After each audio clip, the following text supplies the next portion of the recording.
Soc en Joan Marc Guillamont i aquest és el primer prototip de Tempro, que és el dispositiu que s'encarregarà de monitoritzar la temperatura dels components d'un ordinador de manera independent.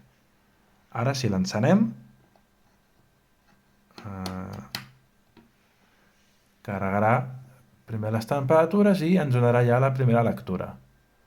En aquest cas, tan sols tenim funcionant el sensor de l'aire, que seria el del xassís, i aniria connectat a el que seria la cavitat general de l'ordinador.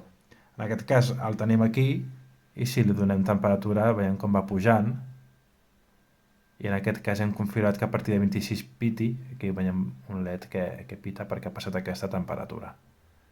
La idea és tenir un sensor per cada dispositiu o component i posar-los directament a cada un dels components per obtenir una lectura més correcta. Gràcies.